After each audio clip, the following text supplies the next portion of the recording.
Welcome to Focus English with Cece.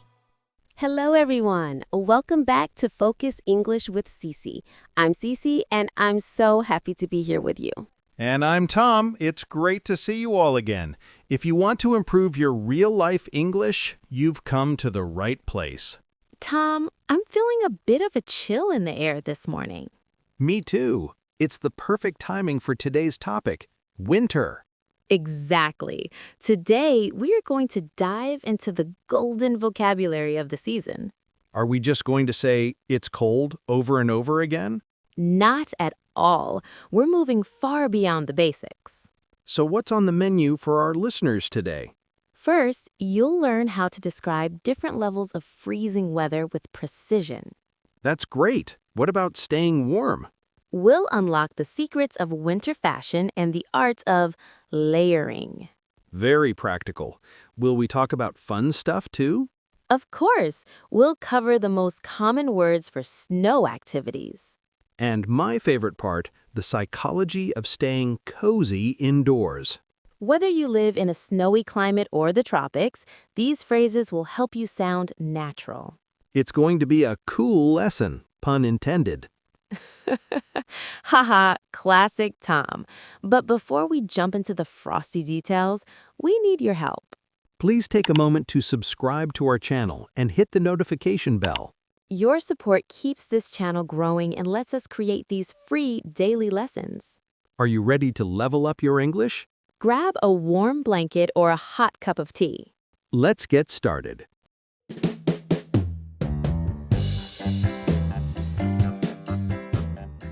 Tom, I have to be honest with you. When I woke up this morning and looked out the window, I almost wanted to crawl back under the covers. The sky was so gray, and I could practically feel the cold through the glass. I know exactly what you mean, Cece. That gray, heavy look is what we call an overcast sky. It's when the clouds are so thick that you can't see the sun at all. It feels a bit gloomy, doesn't it? But you know me, I'm an optimist. When most people see a gloomy day, I see a treasure chest of vocabulary. You always do. So let's open that treasure chest. Most people, when they feel the temperature drop, immediately say, it's cold. It's a good word, but it's a bit, well, boring. Exactly. English is a very descriptive language, especially when it comes to weather. Let's start with the word chilly. I like to think of chilly as level 1 cold. It's that crisp feeling in the air where you might say, ooh, it's a bit nippy out there. You need a light jacket or a sweater, but you're not suffering. Right. It's like late autumn or a sunny winter afternoon. But then we move to level 2, which is just cold.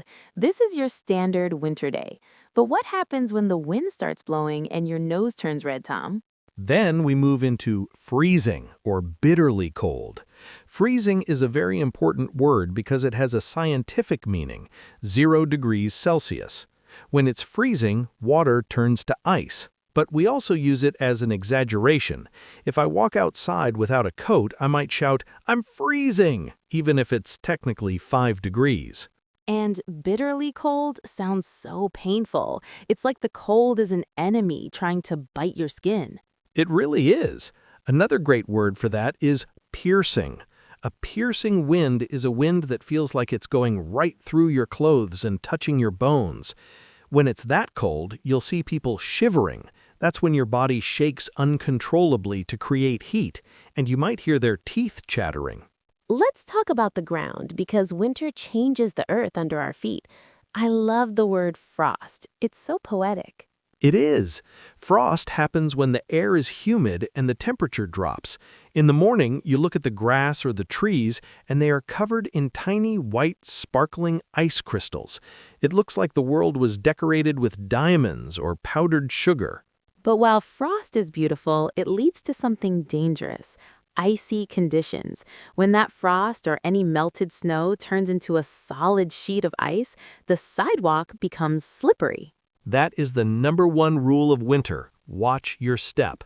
If a surface is icy, there is no friction, so you can easily slip and fall.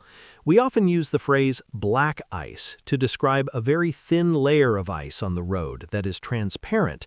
You can't see it, which makes it very dangerous for drivers. Oh, black ice is the worst. Now, Tom, what about that mess that happens a few days after a snowstorm, when the snow starts to melt and it mixes with dirt and car exhaust? Ah, you're talking about slush. Every city dweller knows slush. It's that gray, brown, watery, semi-frozen soup on the side of the road. If a car drives through a puddle of slush, it might splash you, and trust me, that is not a fun way to start your day. Slushy roads are very messy. So we have frost, ice, and slush, but what about the actual snow falling? There are degrees of snow too. If it's just a few tiny flakes falling here and there, we call those flurries. You look up and say, "Oh, look, snow flurries." It's very gentle. But if the wind is howling and you can't see more than a meter in front of you, that is a blizzard. A blizzard is serious business. That's when you have a whiteout, meaning the whole world looks white because of the blowing snow. Most people stay home during a blizzard and wait for the snowplow, the big truck that clears the snow off the road. To summarize for our listeners, use chilly for light cold, freezing for extreme cold, shiver when you're shaking, and watch out for icy patches or slushy streets. Now that we've mastered how to describe the freezing world outside, we need to talk about how to survive it. Part 2 is all about the winter survival kit, our clothing. Tom, you mentioned earlier that icy sidewalks are dangerous. What is the most important thing to wear to stay safe? It's all about the boots, CC. In the summer, we wear sandals or sneakers, but in winter, you need winter boots or snow boots. The most important feature to look for is grip. Let's explain that word. Grip or traction refers to how well the bottom of your shoe grabs the ground. If the sole of your shoe is flat and smooth, you have no grip. You will slide like you're on ice skates. Exactly. You want boots with deep treads. Those are the rubber patterns on the bottom. And they should be waterproof. If your boots aren't waterproof, the snow will melt, soak into the fabric, and your feet will be sopping wet and freezing all day. There's a saying, if your feet are warm, your whole body is warm. That is so true. Now, moving up from the feet to the head, Tom, I'm wearing my favorite hat today. What do you call this? That is a classic beanie. Now, friends, you might see this called a knit hat or a stocking cap, but in modern everyday English, beanie is the word you'll hear 90% of the time. I love beanies because they're soft and they cover my ears. If your ears get cold, it can actually cause a headache. Some beanies have a little fuzzy ball on top, which we call a pom-pom. It's a bit more playful. For people who don't want to mess up their hair with a hat, they might wear earmuffs. These are two pads of fur or fleece connected by a plastic band that only cover the ears. And for extreme cold, there's the trapper hat. That's the big, heavy hat with flaps that come down and buckle under your chin. You look like a mountain explorer in one of those. Now, let's talk about our hands. This is a very common point of confusion for English learners. Tom, can you explain the difference between gloves and mittens? This is a great practical scenario question. Gloves are the ones where each finger has its own separate room. You have a thumb hole, an index finger hole, and so on. Gloves are great because they allow you to use your hands. You can tie your shoes, hold a key, or use your smartphone, especially if they're touchscreen friendly. But they aren't the warmest option, are they? No, they aren't. That's where mittens come in. Mittens have one section for your thumb and one big section for the rest of your fingers. It's like a little bag for your hand. Why are mittens warmer, Tom? Is there science involved? There is. In mittens, your fingers are touching each other. They share their body heat. In gloves, each finger is isolated and surrounded by cold air. So if you're going for a short walk and need to use your phone, wear gloves. If you're building a snowman or standing outside for an hour, wear mittens. That is a pro tip. Now, let's talk about the body. The most important concept in winter fashion is layering. Tom, how do you layer your clothes when it's bitterly cold? Layering is like building a house. You start with the base layer. This is a thin, tight-fitting shirt often made of thermal material or moisture-wicking fabric. It sits right against your skin to keep you dry. Moisture wicking is a big word. It just means the fabric pulls sweat away from your body so you don't get a chill. Then we have the mid layer. The mid layer is the insulator. This is your wool sweater, your fleece jacket, or a thick flannel shirt. Its job is to trap your body heat inside. Wool is amazing because it stays warm even if it gets a little damp. And finally, the outer layer, also known as the shell. This is your big winter coat. There are so many types. You have the parka, which is a long, heavy coat with a hood, often with fur around the edge. Then you have the down jacket. That's the puffy jacket filled with feathers. It's incredibly light, but very, very warm. Or if you're going for a more professional look, you might wear a pea coat, a short, double-breasted wool coat, or a trench coat. Don't forget the scarf. A scarf is a long piece of fabric you wrap around your neck. It fills the gap between your chin and your coat, stopping the wind from blowing down your shirt. And for the final touch, thermal socks. Don't wear thin cotton socks in the winter. Your feet will freeze. Look for socks made of merino wool. They are a game changer. So, to recap our clothing strategy, start with the thermal base layer, add a fleece mid-layer, put on your parka, wrap a scarf, pull on your beanie, choose your gloves or mittens, and make sure your boots have a good grip. Wow, CC, I think if our listeners follow all that advice, they'll be the warmest English speakers in the world. I agree, and they now have the vocabulary to go into any clothing store and ask exactly for what they need. I'm looking for a waterproof parka with a hood, or do you have any wool mittens with a good lining? It feels good to be prepared, but clothes are half the battle. In the next part, we are going to talk about what to actually do in all those clothes. Exactly. But before we move on to next part, let's take a deep breath and review everything we've learned so far, from the overcast sky to the slushy streets, and from the grip on your boots to the insulation of your mid-layer. Okay, Tom, if you had to choose one outdoor activity to do in the snow, what would it be? I'm a fan of the classics. I love sledding. You just need a plastic sled or even a piece of cardboard, a snowy hill, and a bit of bravery. You sit on the sled and slide down the hill at high speeds. It makes you feel like a kid again. Sledding is so much fun. For me, it has to be building a snowman. It's an art form. You start with a small snowball and roll it on the ground until it becomes a giant base. You need 3 large snowballs stacked together. Then, of course, you need a carrot for a nose, some coal or buttons for eyes, and you can even give him an old scarf. Don't forget snow angels. You just lie down in the fresh snow and move your arms and legs up and down. When you stand up, you leave a shape in the snow that looks like an angel. Hey everyone, are you enjoying this winter vocabulary journey so far?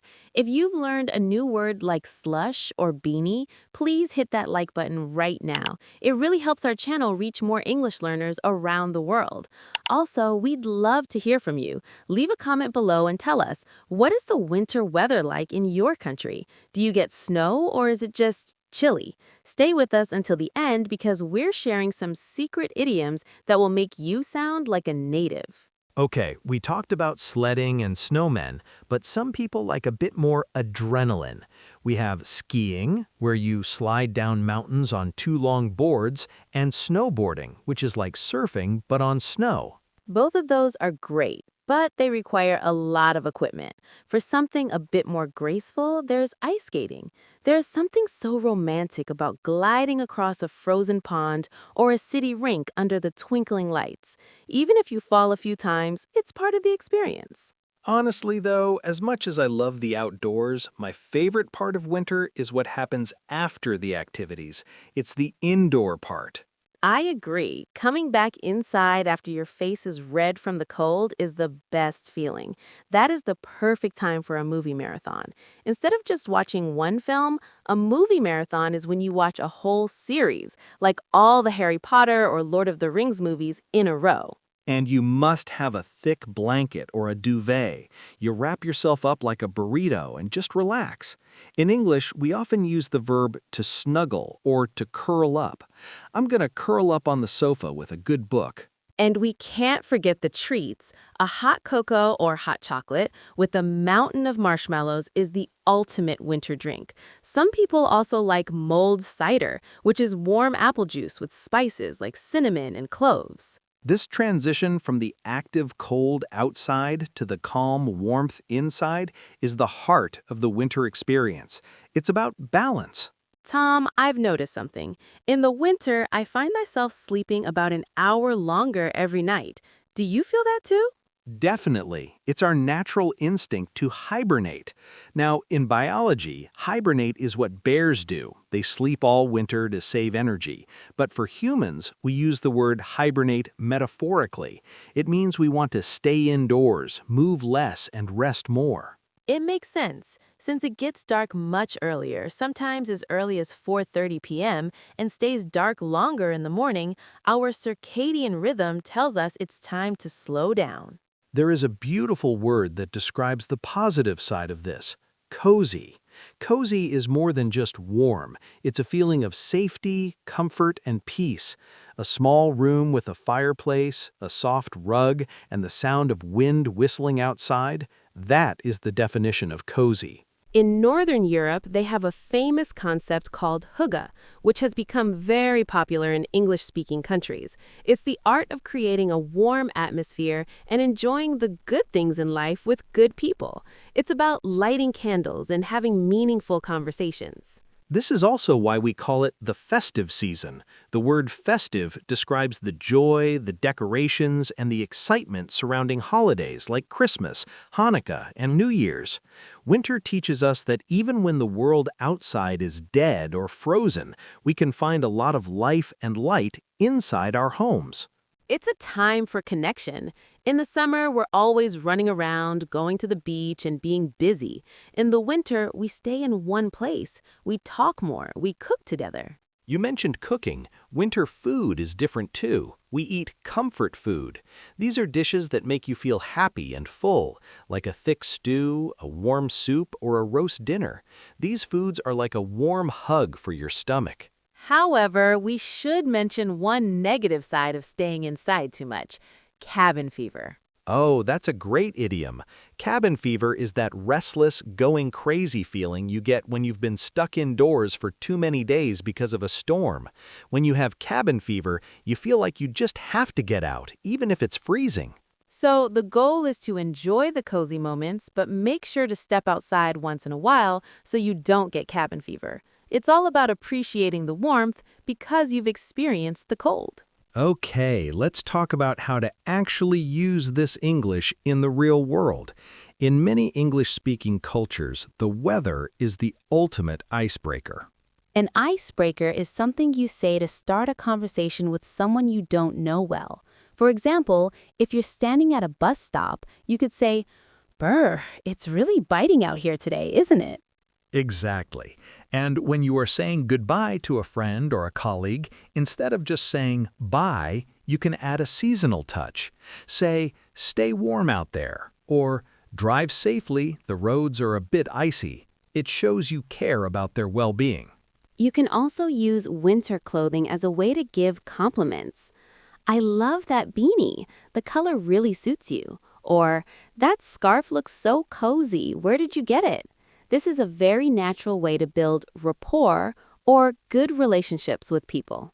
We also have some icy idioms. One of my favorites is to break the ice. As we said, it means to start a conversation. Another one is to be on thin ice. If your boss tells you that you are on thin ice, it means you are in a dangerous situation and you might get in trouble if you make one more mistake. And don't forget under the weather. While we use this all year, people are often under the weather in winter because of colds and flus. It simply means you feel a bit sick or not your usual energetic self. My final advice for everyone today: don't just memorize these words from a list. Try to live with them. Next time you drink something hot, don't just think, "It's hot." Think, "This is so soothing and cozy." When you see the frost on a window, say the word frost out loud. Learning is from living. If you connect the English language to your real-life physical sensations, the cold wind on your cheeks, the softness of your scarf, the taste of a marshmallow, you will never forget the vocabulary. Well, Cece, I think we've covered everything from blizzards to beanies and hibernation to hot cocoa. We certainly have. Thank you so much for joining us on Focus English with Cece. We hope this lesson brought some warmth to your English studies. Remember to practice what you learned today, stay cozy, and keep focusing on your goals. Stay warm out there, everyone. We'll see you in the next lesson. Goodbye.